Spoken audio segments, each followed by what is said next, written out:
नमस्कार, मैं सौरभ मिश्रा स्वागत करता हूं आप लोग का अपने इस यूट्यूब चैनल ई गुरुकुल में।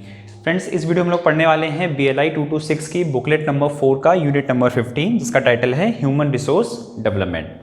आइए देखते हैं कौन कौन से टॉपिक्स हम लोग उसमें कवर करेंगे। सबसे पहले देखेंगे concept of human resource development. Human resource development का कंसेप्ट क्या है उसके बारे में समझेंगे, जिसमें हम लोग ह्यूमन रिसोर्स स्ट्रेटजी के बारे में पढ़ेंगे, ह्यूमन रिसोर्स डेवलपमेंट फिलॉसफी को पढ़ेंगे और की elements of human resource development देखेंगे। नेक्स्ट टॉपिक रहेगा human elements of the organisation. किसी भी ऑर्गेनाइजेशन में जो ह्यूमन एलिमेंट्स होते हैं, इंसान को किस तरह से देखा जाता है, उसको क्या क्या नज़रिए से हम लोग और बेहतर कर सकते हैं उसके बारे में देखेंगे, जिसमें हम लोग स्टडीज़ ऑफ ह्यूमन बिहेवियर के बारे में पढ़ेंगे, लीडरशिप, मोटिवेशन और कम्युनिकेशंस जैसे अप्रोच को स्टडी करेंगे। नेक्स्ट टॉपिक आएगा हमारा management approach towards quality. Quality को लेकर मैनेजर अप्रोच कौन कौन से होने चाहिए या हो सकते हैं उनके बारे में हम लोग देखेंगे, जिसमें सबसे पहले participative management, total quality management और कैरियर अपॉर्चुनिटीज़ और हेल्थ एंड सेफ्टी जैसे टॉपिक्स को हम लोग कवर करेंगे। लास्ट में देखेंगे human resource development in library and information institutions. तो फ्रेंड्स, ये टॉपिक्स हमें अपने इस वीडियो लेक्चर में कवर करने हैं। आइए स्टार्ट करते हैं। सबसे पहला concept of human resource development. Human resource development का कंसेप्ट क्या है, ठीक है, ये ह्यूमन रिसोर्स डेवलपमेंट होता क्या है उसके बारे में समझते हैं। Human resource development concept is concerned with the provision in an organisation for learning, development and training opportunities in order to improve individual, team and organisations performance. देखिए, किसी भी ऑर्गेनाइजेशन में काम करने वाले ह्यूमंस का, ठीक है, क्योंकि जो उसमें जो काम करते हैं वो ह्यूमन बीइंग्स हैं और उन ह्यूमन बीइंग्स को डेवलप करना ह्यूमन, ठीक है, यहाँ पे देखिए ह्यूमन रिसोर्स। हमने इससे पहले वाले वीडियोस में देखा था कि कैसे हम लोग ह्यूमन को एक रिसोर्स कंसीडर करते हैं और उस रिसोर्स को कैसे ज़्यादा स्किलफुल, नॉलेजेबल और बेनिफिशियल बना सकते हैं किसी भी ऑर्गेनाइजेशन के लिए। और उसी कंसेप्ट को आगे बढ़ाते हुए हम लोग पढ़ रहे हैं ह्यूमन रिसोर्स डेवलपमेंट, और उस ह्यूमन रिसोर्स का डेवलपमेंट कैसे किया जा सकता है एज अ इंडिविजुअल और एज अ टीम। तो हमने देखा कि उनको ट्रेनिंग अगर आप प्रॉपर दे दीजिए, ऑन साइट ट्रेनिंग, मतलब जब वो जॉब में हो, काम कर रहे हो, तभी उनको प्रॉपर ट्रेनिंग मिले, उनको प्रॉपर एजुकेशंस वहाँ पे मिलती रहे और कुछ ऐसे चीज़ें डेवलप करने के लिए उनको मिले, उनका स्किल बढ़े, उनकी नॉलेज बढ़े, सो दैट कि वो अपने आप को डेवलप कर सकें। और अगर किसी ह्यूमन का डेवलपमेंट होता है तो वहाँ पे काम करने वाले ऑर्गेनाइजेशन के गोल्स को भी वो बेटर तरीके से अचीव कर सकते हैं। तो ह्यूमन रिसोर्स डेवलपमेंट क्या है, उनको प्रॉपर ट्रेनिंग देना, ठीक है, या तो इंडिविजुअल रूप में या तो फिर टीम के रूप में, सो दैट कि किसी भी ऑर्गेनाइजेशन के इंडिविजुअल परफॉर्मेंस को बढ़ाया जा सके और ऑर्गेनाइजेशन गोल्स को अचीव किया जा सके। Human resource development is essential a goal and target oriented activities constantly endeavoring to update and tune in the human resource to advance in knowledge and skill to meet all the requirement of the growing organization. Strategies planning of human resource is necessary to have an well through programs to execute effectively. देखिए, ये human resource development का जो programme होता है वो बहुत ही proper way में execute होना चाहिए। एक प्रॉपर ट्रेनिंग, एक प्रॉपर स्किल नॉलेज इम्प्रूवमेंट के लिए, काम करने के लिए किसी भी ऑर्गेनाइजेशन में ये चीज़ें कंटिन्यूअस प्रोसेस में होनी चाहिए और वेरी वेल प्रोग्राम्ड होनी चाहिए। मतलब चीज़ें सब कुछ डिफाइंड हो, किस पर्सन को कब कौन सी ट्रेनिंग देनी है, वो जब रिक्रूटमेंट होकर आएगा तब उसे किस तरह की ट्रेनिंग देनी है, ऑन जॉब जब वो काम कर रहा होगा, या काम करने के 6 महीने या 1 साल कंप्लीट कर चुका होगा तो उसे किस तरह की ट्रेनिंग दी जाएगी।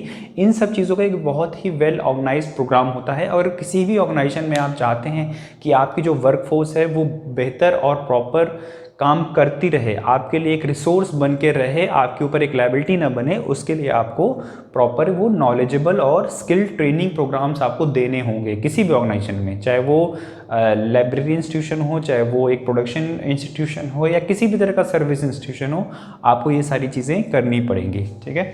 तो ये था कंसेप्ट ह्यूमन रिसोर्स डेवलपमेंट का। नेक्स्ट टॉपिक है हमारा ह्यूमन रिसोर्स स्ट्रेटजी।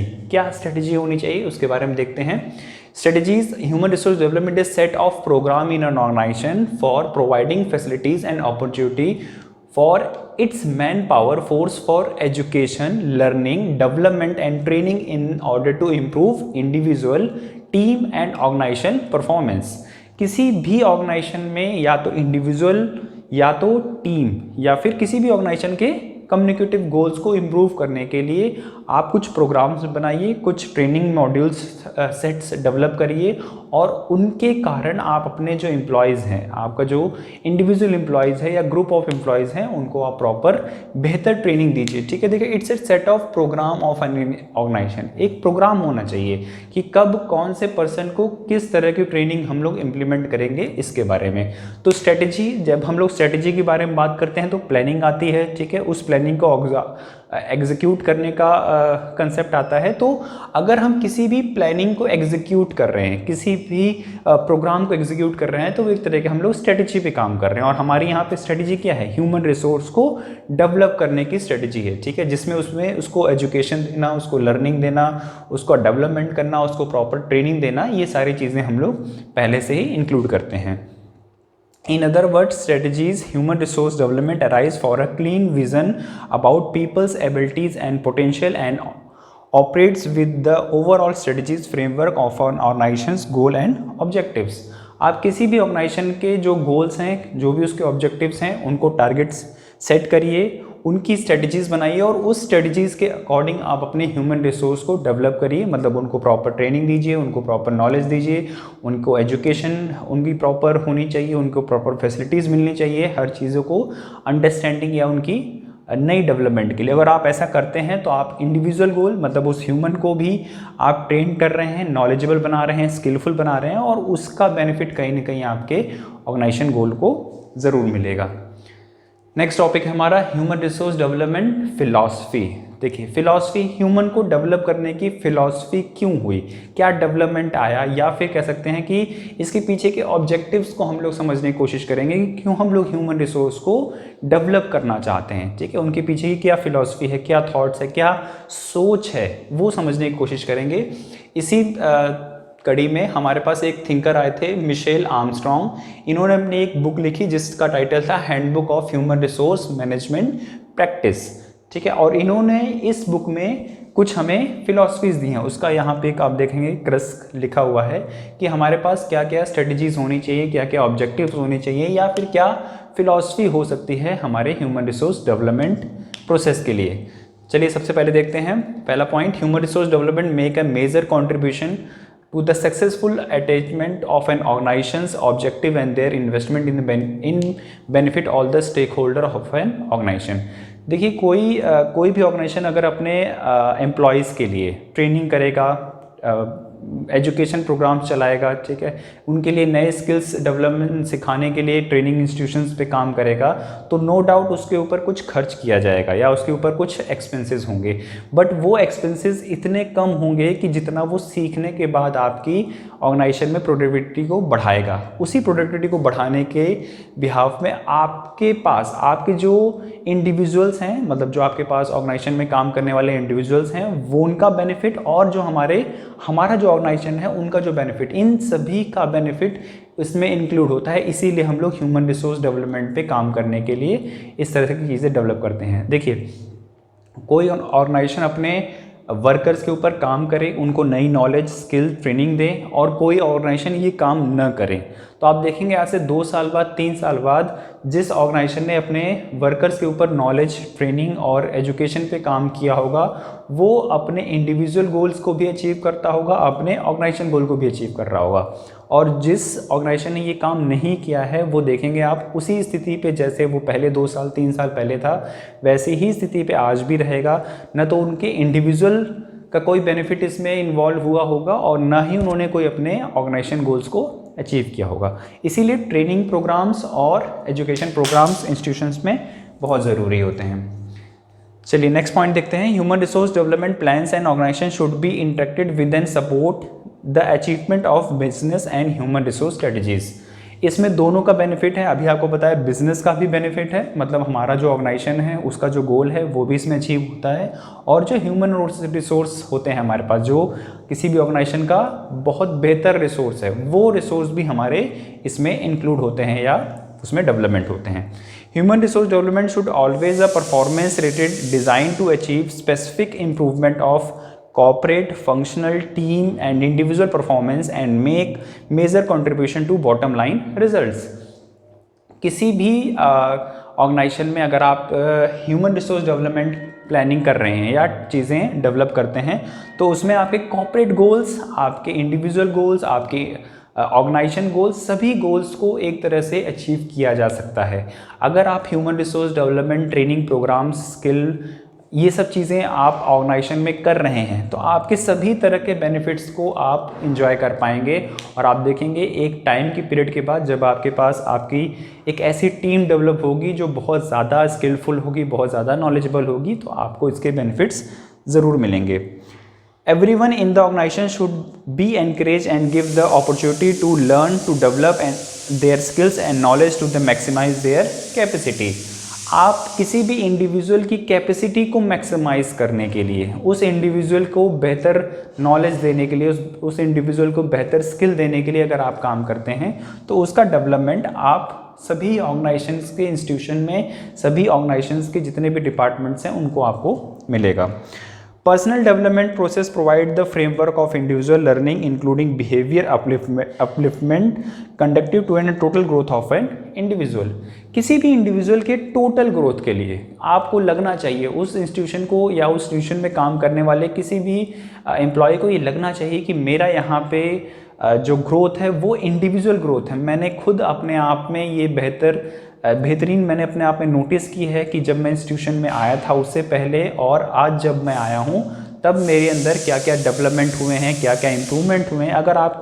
अगर उस एम्प्लॉय को ये लगता है, उस पर्सनल को ये लगता है कि चीज़ें मेरे बेनिफिट में हुई हैं इस ऑर्गेनाइजेशन में आने के बाद, तो वो अपना बेहतर, अपनी बेस्ट देने की कोशिश करेगा आपके ऑर्गेनाइजेशन को। तो ये सारे बेनिफिट्स आपको मिलते हैं या किसी भी ह्यूमन रिसोर्स डेवलपमेंट प्रोग्राम को इम्प्लीमेंट करने का ये कुछ की फिलॉसफीज़ हैं, ये कुछ ऑब्जेक्टिव्स हैं जिसकी वजह से हम लोग human resource development programme implement करते हैं।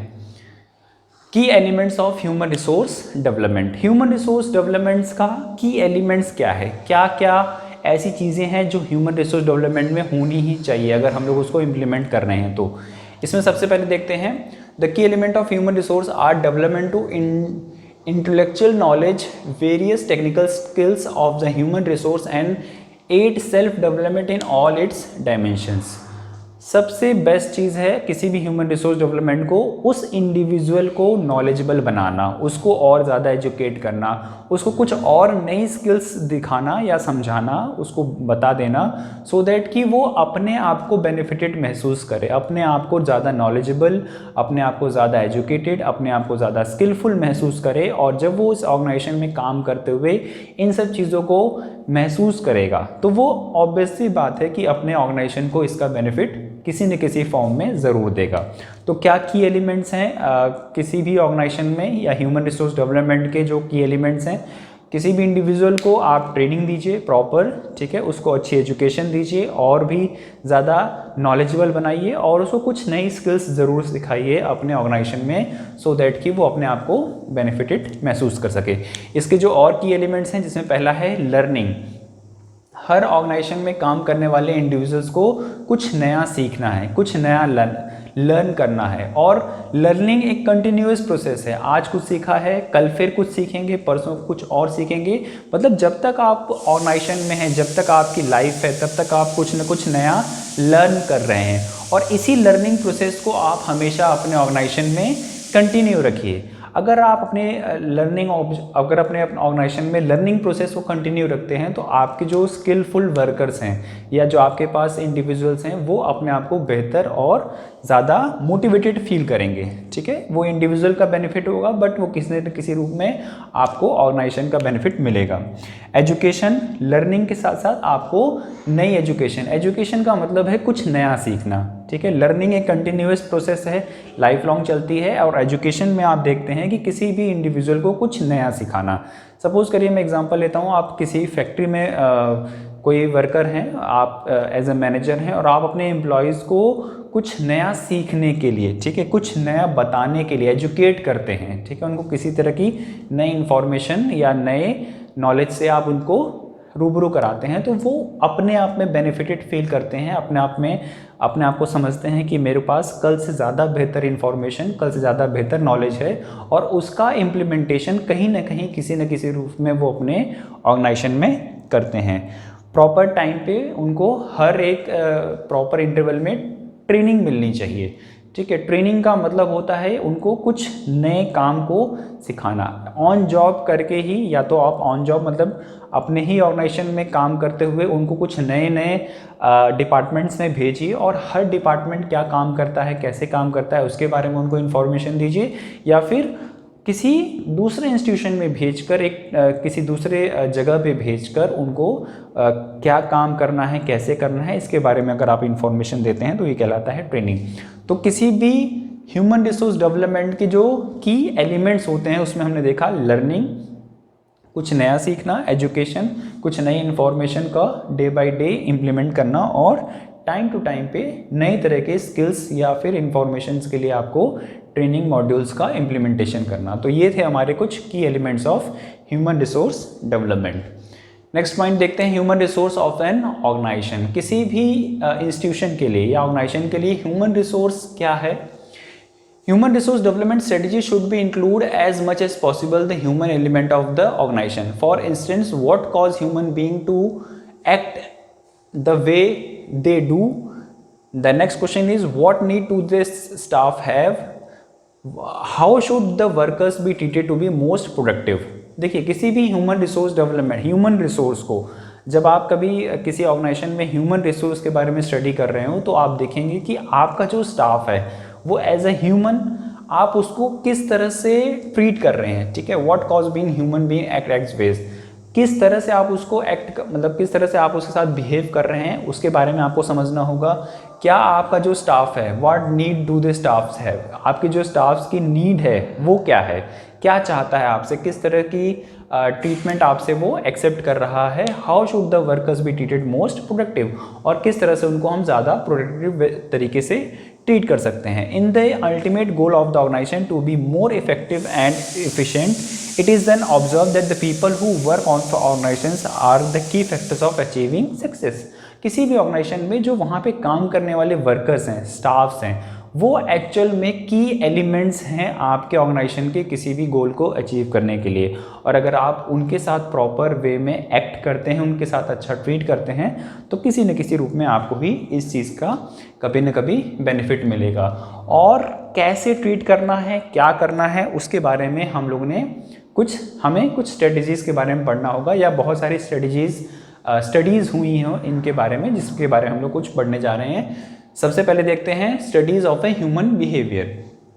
ह्यूमन बिहेवियर को समझने के लिए, ठीक है, कि कोई वर्कर किसी कंडीशन में किस तरह से काम करता है, उसको कैसे हम बेटर तरीके से मोटिवेट कर सकते हैं बेहतर काम कराने के लिए, उसके बारे में हम लोग पढ़ेंगे।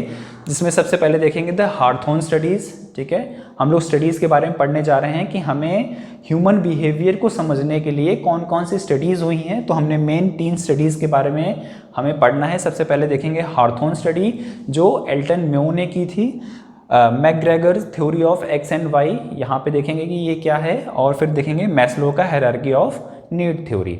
तो 3 तरह की स्टडीज़ या 3 तरह की थ्योरीज अभी हम लोग आगे फ्यूचर में आगे पढ़ने वाले हैं इसी वीडियोज़ में। और उसमें हम लोग तीनों स्टडीज़ का जो ऑब्जेक्टिव होगा यह देखेंगे कि ह्यूमन बिहेवियर, इंसान अपने बिहेवियर को किस तरह से आगे ट्रीट करता है, मतलब उसके साथ किस तरह से बिहेव किया जाए तो वो अच्छा काम करेगा, और किस तरह से बिहेव किया जाए तो वो लो फील करेगा या कम प्रोडक्टिव काम करेगा। चलिए सबसे पहले देखते हैं हम लोग हार्थोन स्टडी। हार्थोन स्टडी जैसा आपका मैंने बताया एल्टन म्यो साहब ने की थी, और ये 1930s के आसपास ये स्टडी इन्होंने डेवलप की थी। एल्टन म्यो एक इंजीनियर थे, वो एक फैक्ट्री में काम करने वाले में सुपरवाइज़र के लेवल पे काम करने वाले एक पर्सन थे। उन्होंने क्या देखा, जो उनके वर्कर्स होते हैं, ठीक है, वो किसी भी काम को ना बहुत मैकेनिकल रूप में कर रहे हैं।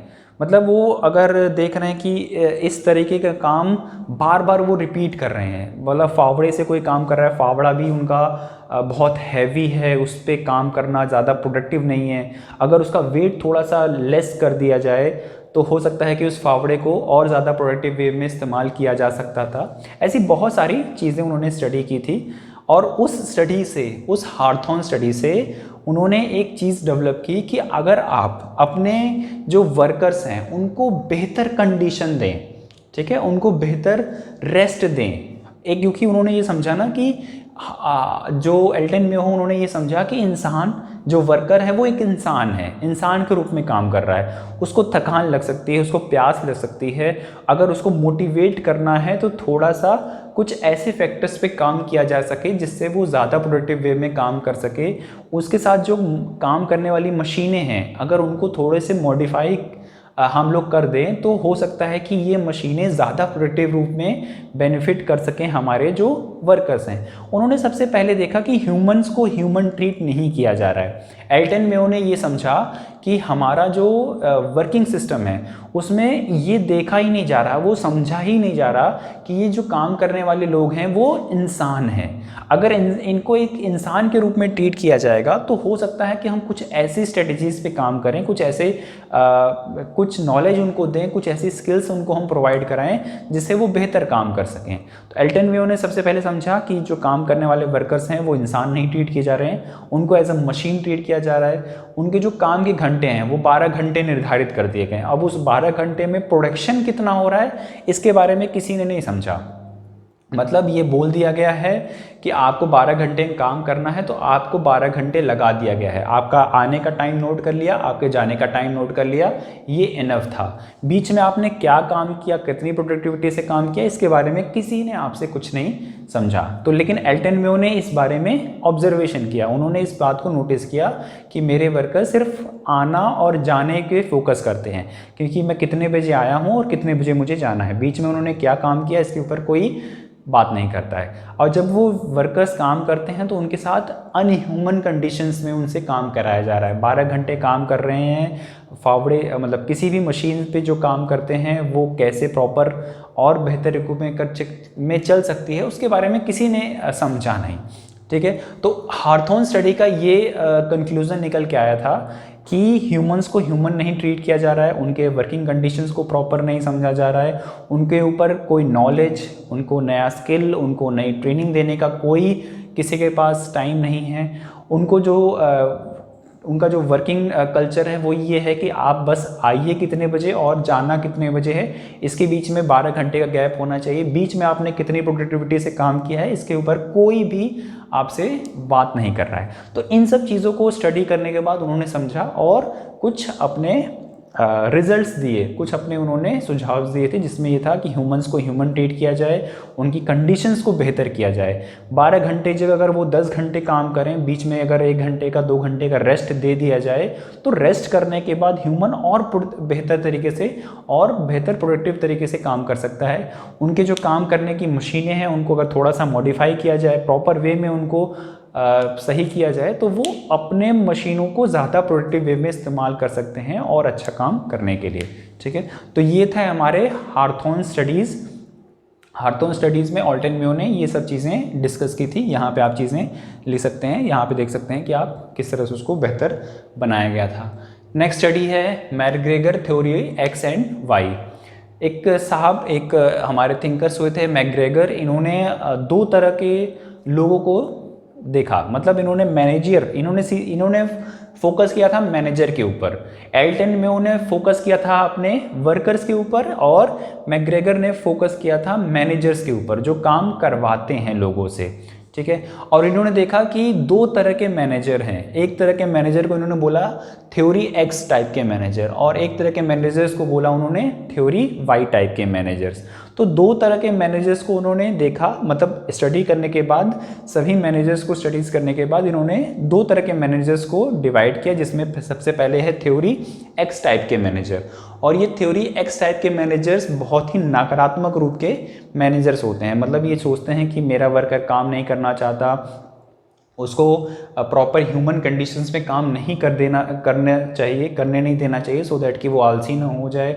उसकी मेहनत का ख्याल मत रखो, अपनी सुविधा का ख्याल रखो। मतलब मैनेजर्स की सुविधा का ख्याल रखो, वर्कर्स की सुविधा का ख्याल ना रखो। इस तरह की थ्योरीज इनके पास थी।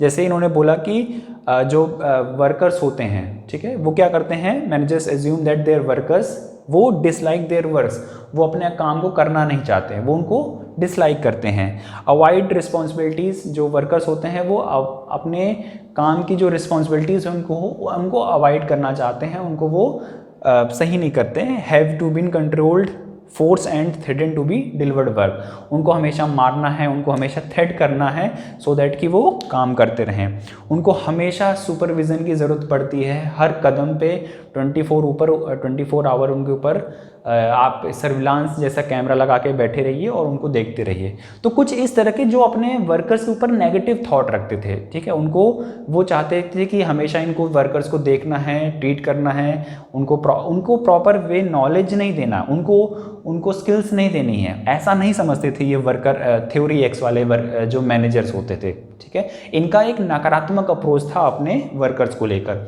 लेकिन जो थ्योरी वाई टाइप के जो मैनेजर्स हुआ करते थे, क्योंकि मैंने आपको बताया मैकग्रेगर ने जितने भी मैनेजर्स थे उनको 2 कैटेगरीज में डिवाइड किया, थ्योरी एक्स टाइप के मैनेजर्स, थ्योरी वाई टाइप के मैनेजर्स। थ्योरी एक्स वाले बहुत नेगेटिव थे, अपने वर्कर्स पे ज़्यादा विश्वास नहीं करते थे, उनको ज़्यादा नॉलेज, ट्रेनिंग और एजुकेशन देने पे उनका फोकस नहीं रहता था।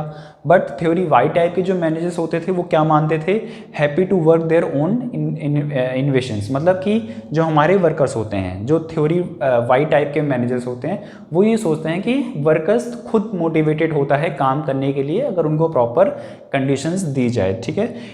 इंडिविजुअल डिसीजन मेकिंग, वर्कर्स को ही डिसीजन मेकिंग का एक पार्ट बनाया जाता था। थ्योरी वाई टाइप के जो मैनेजर्स होते थे self motivated to complete their task, ऐसा मानते थे कि वो सेल्फ मोटिवेटेड होते हैं अपने टास्क को कंप्लीट करने के लिए। Enjoy taking ownership of their work, अगर उनको ओनरशिप दे दी जाए उनके काम की तो वो उसको काम को और ज़्यादा से एंजॉय कर सकते हैं। Seek and accept responsibilities and need title restrictions, उनको अपनी रिस्पॉन्सिबिलिटीज़ लेने का, अपने काम का उत्तरदायित्व लेने का खुद से मोटिवेशन रहता है। View work as fulfil and challenging, वो अपने काम को एज ए चैलेंज एक्सेप्ट करके उसको प्रॉपर वे में करना चाहते हैं। सॉल्व प्रॉब्लम क्रिएटिविटी एंड इमेजिनेटली, और उनको अगर प्रॉब्लम सॉल्विंग का, डिसीजन मेकिंग का पार्ट बनाया जाए तो वो बेहतर तरीके से काम कर सकते हैं। तो मैकग्रेगर ने 2 तरह के मैनेजर्स को बताया, theory X type managers, theory Y type managers. Theory X type managers negative approach के मैनेजर्स हुआ करते थे, बट थ्योरी वाई के जो मैनेजर्स होते थे वो पॉजिटिव मैनेजर्स हुआ करते थे। ये थे हमारी ह्यूमन रिसोर्स। जब आप ह्यूमन रिसोर्स को डेवलप करना चाहते हैं, उनको प्रॉपर वे में एग्जीक्यूट करना चाहते हैं, तो आपको थ्योरी वाई टाइप के मैनेजर्स बन के काम करना चाहिए। आप अपने वर्कर्स को, एम्प्लॉयज़ को पॉजिटिव वे में ट्रीट करें, ये इनका समझाने का मतलब था। नेक्स्ट है मैस्लो हायरार्की ऑफ नीड्स। यहाँ पे एक नए थिंकर आए जिनका नाम था मैस्लो, और इन्होंने ह्यूमन को स्टडी किया, ह्यूमन बिहेवियर को स्टडी किया, और ह्यूमन बिहेवियर को स्टडी करने के बाद इन्होंने देखा कि कोई भी वर्कर कैसे मोटिवेट होता है, ठीक है, उसको कैसे ज़्यादा से ज़्यादा हम लोग काम करने के लिए एनकरेज कर सकते हैं। तो उन्होंने समझा कि किसी भी वर्कर की, किसी भी ह्यूमन बीइंग की कुछ नीड्स होती हैं, अगर वो नीड्स उनकी फुलफ़िल करते जाइए या उनके ऊपर अगर काम करते रहिए तो वो मोटिवेटेड होते रहेंगे बेहतर प्रोडक्शन के लिए या बेहतर काम करने के लिए। तो मैस्लो ने जितने भी ह्यूमन बीइंग्स हैं उनकी स्टडी के ऊपर उनकी कुछ नीड्स को हायरार्की दी। हायरार्की का मतलब होता है क्रम, ठीक है। सबसे पहले की नीड ये है, उसके बाद अगर वो फुलफ़िल हो जाएगी तो ये नीड पूरी करनी है, उसके बाद अगर ये भी पूरी हो गई तो फिर नेक्स्ट नीड। तो मतलब आपने हायरार्की कुछ आपने मतलब कैटेगरीज डिवाइड कर दी, प्रायोरिटीज़ डिवाइड कर दी हायरार्की नीड की, ठीक है। और उन्हीं नीड को उन्होंने डिफाइन किया। पहली है साइकोलॉजिकल नीड। साइकोलॉजिकल नीड में इन्होंने ये समझा कि देखो, सबसे पहले किसी भी इंसान की जो नीड होती है वो होती है रोटी, कपड़े और मकान की, ठीक है। आपको भूख लगी होगी, आपका पेट में कुछ खाना चाहिए, आपके ऊपर तन पे कोई कपड़े चाहिए, और कभी आप सोएं छत तो आपके पास एक प्रॉपर थोड़ी सी छत होनी चाहिए। तो ये जो साइकोलॉजिकली है कि मुझे रोटी मिल जाए, कपड़ा मिल जाए और एक छोटा सा मकान हो, उन सब चीज़ों को इन्होंने डिवाइड किया साइकोलॉजिकल नीड को। इसके बाद सेफ्टी नीड, ठीक है। आप जब तीनों चीज़ें आपके पास पूरी हो गई, आपकी साइकोलॉजिकल नीड पूरी हो गई, तब आपकी एक्स्ट्रा एफर्ट आप लगाते हैं अपने सेफ्टी की नीड्स को। मतलब आपको सुरक्षा का भाव आना चाहिए, आपको कहीं भी कोई भी मार के ना चला जाए, आपको कभी कोई थ्रेट न करे, ठीक है। इन सब चीज़ों की भाव, या आपकी जो फैमिली है वो हमेशा प्रोडक्टिव रहे, हमेशा सुरक्षित रहे, उस चीज़ की जो सिक्योरिटी थी, नीड थी, उसको इन्होंने बोला सेफ्टी नीड। नेक्स्ट है सोशल नीड्स। फिर आपके आसपास के समाज में आपको पहचान मिलनी चाहिए, सोशली आपको कोई रिकग्नाइज करे कि हाँ भैया ये बंदे हैं, ये बढ़िया हैं, ये ऐसे हैं, फलाने बहुत अच्छे हैं, इन सब चीज़ों को आपने ध्यान में दिया। तो उन्होंने बोला इनको सोशल नीड्स। फिर एस्टीम नीड्स, मतलब स्व की पहचान, मेरी कोई पहचान हो, मेरा जो काम हो उसको कोई मान्यता दे, मेरे काम को कोई रिकग्नाइज करे और उसको अप्रिशिएट करे, ये सेल्फ एस्टीम नीड्स हैं। और फिर है सेल्फ एक्चुलाइजेशंस नीड्स, मतलब अब मैं जो काम करूं उसको, चीज़ों को लोग बेहतर वे में, पॉजिटिव वे में लेना शुरू करें। अगर किसी भी इंसान की टाइम टू टाइम किसी भी नीड्स को पूरा करना है तो उसको आप ज़्यादा बेहतर मोटिवेट कर सकते हैं, ये मानना था मैस्लो ने। और मैस्लो ने हायरार्की ऑफ नीड थ्योरी से ये चीज़ समझाई कि अगर आप अपने वर्कर्स की पहले साइकोलॉजिकल नीड को पूरा कर दीजिए, उनको रोटी कपड़ा मकान प्रॉपर वे में प्रोवाइड कर दीजिए, तो वो माइंड सेट करके अपने आप को, आपके वर्कर्स मतलब एज अ वर्कर बेहतर काम करना स्टार्ट करेंगे। अगर उनकी सेफ्टी नीड को भी पूरा कर दिया आपने, क्योंकि उनकी नीड है, सेफ्टी की नीड है, सेफ्टी नीड अगर आपने पूरी कर दी तो वो और बेहतर तरीके से आपके ऑर्गेनाइजेशन के लिए काम करेंगे। अगर उनकी सोशल नीड भी अगर आप पूरी कर पा रहे हैं तो वो और बेहतर तरीके से काम करेंगे। एस्टीम की नीड को उन्होंने आपने पूरी कर दिया तो वो और बेहतर तरीके से काम करेंगे। और अगर उन्होंने सेल्फ रियलाइजेशन पा लिया, ये टॉप लेवल के मैनेजमेंट्स के ऊपर काम करता है, अगर उनको ये सब चीज़ें मिल जाती हैं तो वो और बेहतर तरीके से काम करते हैं। तो उन्होंने देखा कि जो मैस्लो थे उन्होंने आदमी को कैसे मोटिवेट किया जाए उसके बारे में स्टडी की, और स्टडी करने के बाद कुछ ये डिसीजन या कंक्लूजन्स निकाले थे। नेक्स्ट पॉइंट है हमारा लीडरशिप। किसी भी ह्यूमन रिसोर्स को बेहतर तरीके से डेवलप करने के लिए उसका जो लीडर होता है वो बहुत इंपॉर्टेंट होता है। और अगर आपके पास अच्छी लीडरशिप स्किल्स हैं तो आपके जो एम्प्लॉयज़ होते हैं वो आपको बेहतर तरीके से ट्रीट करेंगे, अपने ऑर्गेनाइजेशन को, आपके ऑर्गेनाइजेशन को अपना ऑर्गेनाइजेशन मानेंगे और चीज़ें बेहतर वे में आगे प्रोडक्टिविटी में काम करेंगी। और किसी भी अच्छे लीडर्स के लिए कुछ स्किल्स होनी ज़रूरी है, जिसमें कम्युनिकेशन स्किल्स आपकी बेहतर होनी चाहिए, आप जो कहना चाहते हैं प्रॉपर क्लियर और एक अच्छा मैसेज दें। क्रिएटिविटी होने चाहिए, आपके पास क्रिएटिविटी होनी चाहिए सो दैट कि आपके जो एम्प्लॉयज़ होते हैं, आपके जो फॉलोअर्स होते हैं वो आपको बेहतर तरीके से फॉलो कर सकें, आप उनको प्रॉपर मोटिवेट कर सकें। ठीक है, आपके पास मोटिवेशन स्किल्स होने चाहिए, आप अपने एम्प्लॉयज़ को किस तरह से बेहतर मोटिवेट कर सकते हैं जब वो लो फील करें काम को करने के लिए। पॉजिटिविटी होनी चाहिए और उसको प्रॉपर आप फीडबैक लेते रहिए अपने एम्प्लॉयज़ से। अगर ये सारी स्किल्स आप देखते हैं अपने अंदर तो आप एक बेहतर लीडर हो सकते हैं, और एक अच्छा लीडर ही एक अच्छे ऑर्गेनाइजेशन को सक्सेसफुल बना सकता है। नेक्स्ट है हमारा मोटिवेशन। अभी हमने जो थ्योरीज देखी थी वो मोटिवेशंस को ही लेकर थी, बट किसी भी ऑर्गेनाइजेशन में अपने एम्प्लॉयज़ को मोटिवेट करने के लिए, ठीक है, बहुत सारी चीज़ों को हमें चीज़ें शॉर्ट आउट करनी पड़ती हैं। उनको प्रॉपर ट्रेनिंग देना, उनको प्रॉपर एजुकेशन देना, उनको प्रॉपर स्किल्स देना, ये भी एक बहुत बड़ा मोटिवेटिव फैक्टर्स होता है। और उनकी कुछ नीड्स होती हैं। ठीक है, हर इंसान किसी भी ऑर्गेनाइजेशन से जुड़ता है तो वो सिर्फ पैसे के लिए नहीं, ठीक है, उसको पहचान मिलनी चाहिए, उसको काम, जो वो काम कर रहा है किसी भी ऑर्गेनाइजेशन में, इंस्टीट्यूशन में, उसको वो पहचान मिलनी चाहिए। ठीक है, सेना में आप देखते हैं, सेना में सैलरी सबको मिलती है, लेकिन जो काम अच्छा करता है उसको मेडल्स भी दिए जाते हैं। तो किसी भी ऑर्गेनाइजेशन में अगर आप देखेंगे तो बेहतर काम करने वाले को अच्छी सैलरी तो मिल रही है, लेकिन उसके साथ साथ उसको एम्प्लॉय ऑफ द मंथ का जैसे अवार्ड्स भी दिए जा रहे हैं, उसको कुछ ऐसे टूर एंड ट्रैवल के पैकेज दिए जा रहे हैं जिसमें आप वो फैमिली मेम्बर के साथ कहीं भी आ जा सकता है। तो कुछ ऐसे मोटिवेटिव फैक्टर्स का भी आपको ध्यान में रखना पड़ेगा जिससे आपके जो एम्प्लॉयज़ होते हैं वो बेहतर तरीके से काम कर सके। मतलब सिर्फ पैसा नहीं, पैसे के अलावा भी कुछ ऐसी चीज़ें होती हैं। ठीक है, नॉन मॉनिटरी बेनिफिट्स आपको कुछ ऐसे देखने होंगे जिससे आपके एम्प्लॉयज़ आपको ज़्यादा बेहतर तरीके से काम कर सकें। कम्युनिकेशन बहुत ज़रूरी है किसी भी ऑर्गेनाइजेशन में बेहतर तरीके से काम करने के लिए। और अगर आपके पास एक प्रॉपर अच्छा कम्युनिकेशन चैनल्स हैं एम्प्लॉयज़ का, ठीक है, टॉप लेवल मैनेजमेंट का लोअर लेवल मैनेजमेंट के साथ और लोअर लेवल मैनेजमेंट का टॉप लेवल मैनेजमेंट के साथ, तो चीज़ें आपकी बेहतर हो सकती हैं। ठीक है, प्रॉपर टाइम पे आप अच्छे से इंस्ट्रक्शंस दे सकते हैं और नीचे से प्रॉपर टाइम पे फीडबैक आपको मिलता रहेगा।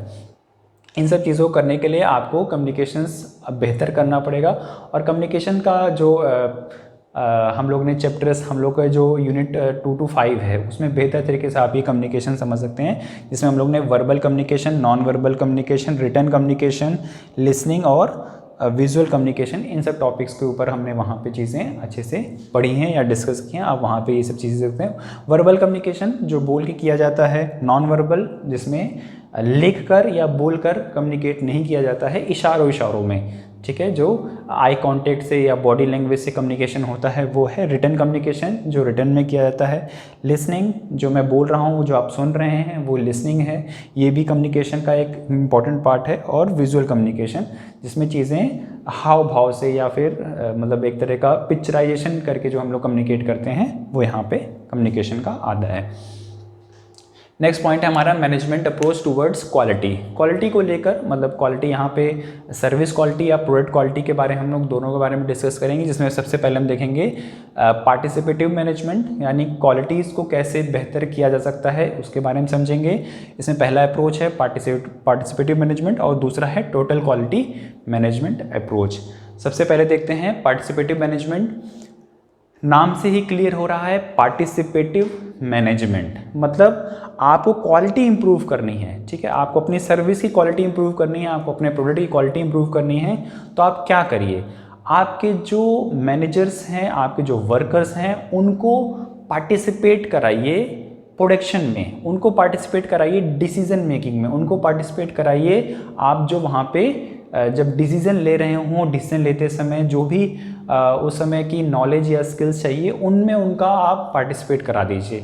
तो पार्टिसिपेटिव मैनेजमेंट का मतलब हुआ कि आप अपने वर्कर्स को, आप अपने जो टॉप लेवल मैनेजमेंट्स हैं उनको साथ में कम्युनिकेट कर रहे हैं अपने ऑब्जेक्टिव्स, और उन ऑब्जेक्टिव्स को फुलफिल करने के लिए, डिसीजन लेने के लिए आप अपने वर्कर्स को, आप अपने एम्प्लॉयज़ को उस डिसीजन में पार्टिसिपेट करवा रहे हैं, ठीक है। तो ये एक पूरा क्रस्क है कि आप अपने मैनेजर्स और अपने वर्कर्स को किसी भी डिसीजन मेकिंग में आप उसको इन्वॉल्व करिए, और इन्वॉल्व करने के लिए आपको क्या क्या चीज़ें चाहिए, इन्फॉर्मेशन का आप शेयरिंग करेंगे, ठीक है। Participative management involve employees in sharing information, making decisions, solving problems, planning projects and evaluating results. आप इन सब चीज़ों में आपने अपने वर्कर्स को इन्वॉल्व किया, डिसीजन मेकिंग में इन्वॉल्व किया, प्रॉब्लम सॉल्विंग में इन्वॉल्व किया, ठीक है।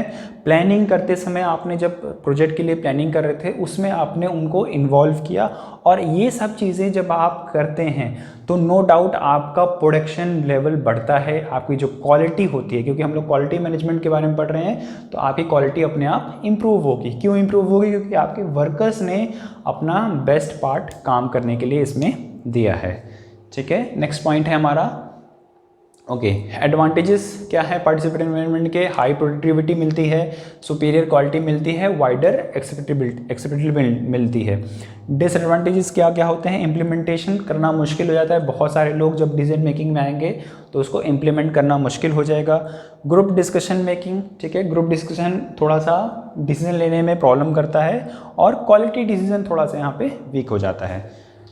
नेक्स्ट है total quality management. Total quality management का मतलब हुआ यहाँ पे कस्टमर को फोकस करके आप अपने कोई भी चीज़ का, किसी भी प्रोडक्शन का, किसी भी सर्विस ओरिएंटेड चीज़ का कस्टमर ओरिएंटेड काम करिए, ठीक है। यहाँ पे देखिए टोटल क्वालिटी मैनेजमेंट, यहाँ पे सारा कुछ क्वालिटी के ऊपर फोकस किया जाता है, और क्वालिटी किसको चाहिए? क्वालिटी हमारे कस्टमर को चाहिए, हमारे जो सर्विस रिसीवर्स हैं उनको चाहिए। तो उनकी माइंडसेट को ध्यान में रखकर, उनके पर्सपेक्टिव को ध्यान में रखकर हम अपने टीम में, अपने ऑर्गेनाइजेशन में कुछ ऐसे चेंजेस करते हैं जिससे हम लोग अपनी क्वालिटी को कस्टमर ओरिएंटेड या कस्टमर ड्रिवन बनाकर काम कर सकते हैं या उस पर फोकस कर सकते हैं। इसके लिए हमें कस्टमर से क्वेश्चनर्स हम लोग फिल कराते हैं, कस्टमर की क्या टेस्ट हैं, उनको क्या क्या, उनकी क्या क्या प्रेफरेंसेस हैं, इनके बारे में हम लोग स्टडी करते हैं। मार्केट स्टडी करने के बाद हम अपनी जो डिसीज़न होते हैं उनको चेंज करते हैं कस्टमर के डिसीज़न में या कस्टमर के चेंज में। और अगर हम इस तरह की चीज़ें डेवलप करते हैं तो हम लोग कहते हैं कि हमारा जो मैनेजमेंट पर्सपेक्टिव है वो है टोटल क्वालिटी मैनेजमेंट, और इसमें हम लोग जो क्वालिटी या जो हम लोग सर्विस दे रहे हैं उसकी जो गुणवत्ता होती है वो कस्टमर के डिसीज़न, कस्टमर के टेस्ट के अकॉर्डिंग फुलफिल करते हैं, ठीक है। हम लोग ने बहुत सारी चीज़ें यहाँ पे देखनी होती हैं कि अगर कोई भी कस्टमर हो, कोई भी मतलब जो मेजॉरिटी ऑफ कस्टमर्स हो, उनका जो टेस्ट है, उनका जो ऑब्जर्वेशन है, उनकी जो डिमांड है, उसके अकॉर्डिंग हम लोग अपने मैनेजमेंट को चीज़ें उस तरह से ट्रीट करें। नेक्स्ट पॉइंट है last, human resource development in library and information institutions. Human resource को किस तरह से प्रॉपरली इम्प्लीमेंट करना है लाइब्रेरीज़ में। अब आप देखते हैं कि हमारे भी जो लाइब्रेरीज़ होती हैं उसमें ह्यूमन एक बहुत इंपॉर्टेंट फैक्टर है। चाहे कैटलॉगिंग कर रहे हो, चाहे डिस्ट्रीब्यूशन करना हो, इशू रिटर्न करना हो, हर जगह ह्यूमंस का इन्वॉल्वमेंट होता है। और ह्यूमन का बेहतर इन्वॉल्वमेंट अगर किसी लाइब्रेरी में हो तो वो लाइब्रेरी या वो इंस्टीट्यूशन बेहतर तरीके से अपने सर्विस प्रोवाइडर को बेहतर सर्विस दे सकती है। जिसमें हम लोग देख सकते हैं कि आपके पास जो एम्प्लॉयज़ होने चाहिए वो नॉलेजेबल होने चाहिए, उनके पास प्रॉपर स्किल होना चाहिए। लाइब्रेरी किस तरह से फंक्शन करती है, लाइब्रेरी में कौन कौन सी चीज़ें चाहिए या उनको प्रॉपर ट्रेनिंग मिली हो, वो सारी चीज़ें अगर हम लोग देखें तो बेहतर कर सकते हैं। उनको प्रॉपर स्किल्ड होना चाहिए। लाइब्रेरी में काम करने के लिए क्या क्या नॉलेज या क्या क्या स्किल्ड होनी चाहिए, वो चीज़ें हों। कंप्यूटर नॉलेज या कंप्यूटर स्किल्स उनके पास होनी चाहिए, ठीक है। कम्युनिकेशन अच्छा होना चाहिए, वो बेहतर तरीके से अपने जो पैट्रॉन्स होते हैं उनके साथ कम्युनिकेट कर सकें। उनके पास मैनेजियल स्किल्स भी होनी चाहिए सो दैट कि वो प्रॉपर टाइम पे चीज़ें मैनेज कर सकें। ह्यूमन क्वालिटी और लीडरशिप स्किल्स भी उनके पास होनी चाहिए और विज़न पर्सपेक्टिव होना चाहिए फ्यूचर को लेकर। तो अगर ये सारी चीज़ें किसी भी ह्यूमन बीइंग में या जो लाइब्रेरी में काम करने वाले आपके एम्प्लॉयज़ हैं या स्टाफ्स हैं उनके पास अगर है तो वो बेहतर रूप में अपने किसी भी ह्यूमन इंस्टीट्यूशंस, किसी भी लाइब्रेरी इंस्टीट्यूशंस को या इस तरह के इंस्टीट्यूशंस को प्रॉपर वे में हैंडल कर सकते हैं। ओके फ्रेंड्स, तो आज का ये वीडियो यहीं पे ख़त्म। आई होप कि चीज़ें आपको बेहतर तरीके से समझ आई होंगी। वीडियो को अभी तक लाइक ना किया हो तो प्लीज़ लाइक कर दीजिएगा, चैनल सब्सक्राइब कर लीजिए, बेल आइकन दबाइए सो दैट कि मेरी वीडियोस की सभी नोटिफिकेशन आप तक पहुंचती रहे। फ्रेंड के साथ ज़रूर इस चैनल को शेयर करिए। मेरे सारे सोशल मीडिया अकाउंट्स आपको डिस्क्रिप्शन बॉक्स में मिल जाएंगे, वहाँ पर आप इनको फॉलो कर सकते हैं सो दैट कि वीडियोज़ की नोटिफिकेशन आप तक पहुँचती रहे। मिलते हैं एक और नई वीडियो साथ, तब तक के लिए नमस्कार, जय हिंद।